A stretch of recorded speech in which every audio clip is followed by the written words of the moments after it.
In this video, we are going to talk about cue points inside Traktor Pro. What a cue point is basically a marker inside the track that allows you to quickly navigate to that point in your track when you're playing. So for example, let's say that I'm playing this track and I want to drop a point or a special marker at this point right here.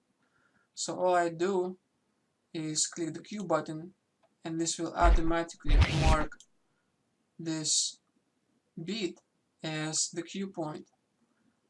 And when I click the cue button, it automatically jumps to this point in the track. So if I want to play a track from this point at any time, I could just click the cue up button. So it's playing, and the cue up button again. Likewise, I can click the cue button and it'll jump back to it as well. So this is what cue points are in general. Now, let me show you what functionality Traktor offers you in regards to cue points. First of all, to make the cue panel visible, you have to click this button right here. It might not be visible on your setup of Traktor Pro, so I'm clicking this panel visibility button here to show it to you. You click on the button and you go to the cue. Traktor offers up to 8 slots to save your cue points. At any time you want to set a cue point in your track, you have to navigate to a position where you would like to set it. You can just click, for example, anywhere in your waveform right here, and you can click the position at which you would like to save this cue point. So I will click 2, and this is my second cue point. In order for me to start playing track from this cue point, I just have to press the number 2 on my keyboard, or click this button right here with number 2 with the mouse in the cue panel. Same thing goes for any other cue slot. If I want to mark this as cue point 5, for example, I can do that. And to play from this position, I can just click and hold number 5 on my keyboard, or I can click a 5 in the mouse and come back to it. Likewise, I can switch if I want. I can also name my cue points. I'm going to click this, select this cue point first, and I'm going to name this cue point 5. So this kind of gives me a nice way to organize cue points by name if I wanted to. To remove a cue point, select it first, and then click the trash button right here, and this will remove the cue point.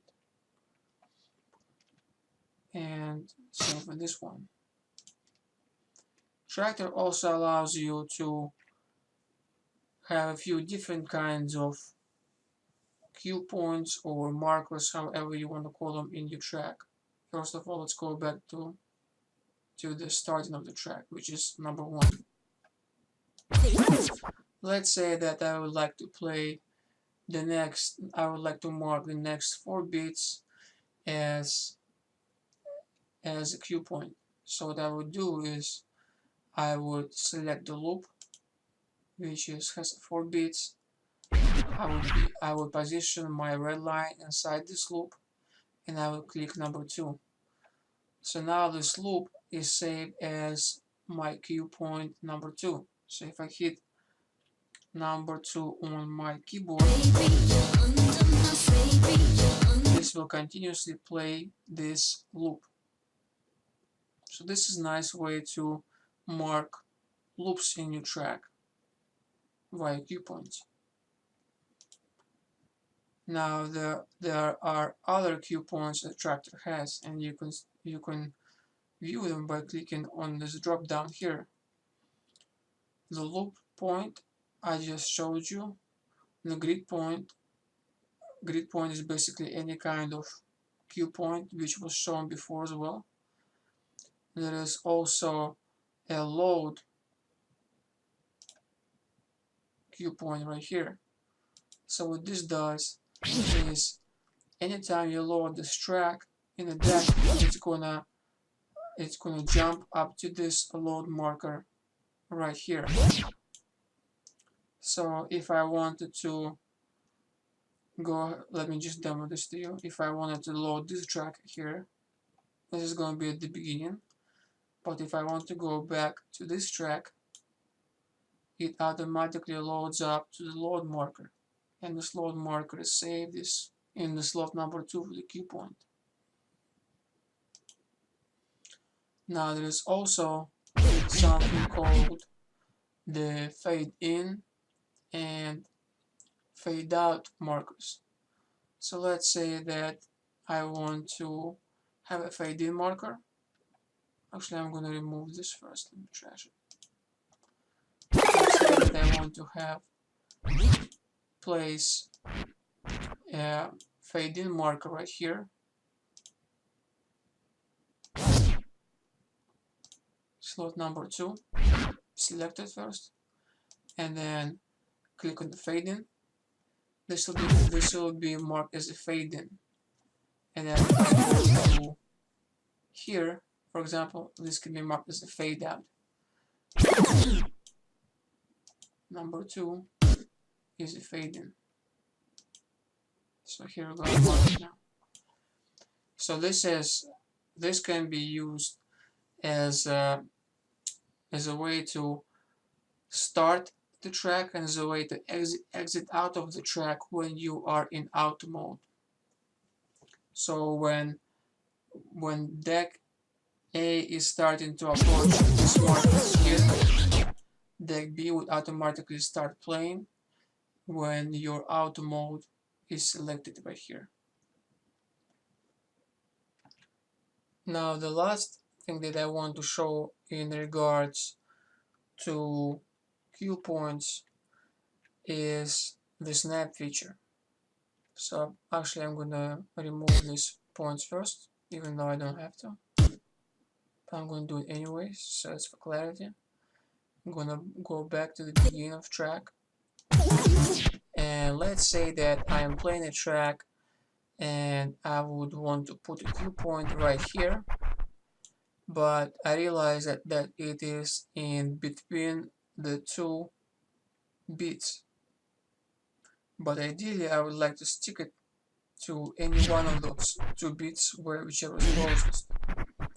So the snap feature right here, we just activate where this S button right here is what allows me to do that. So if I click number 2, this will automatically position the cue point right at the beat grid line right here. Now if I didn't have this feature activated, let me disable the snap, and I click the slot number 3, this would put the cue point right in between the two grid bit lines. So it depends on whether if that's something you want or if it's something you don't want, but this feature is available on Traktor and can make your life a lot easier, because most of the time you would probably want to set the cue point right on the grid bit line. This is how you set cue points in Traktor and how you work with them.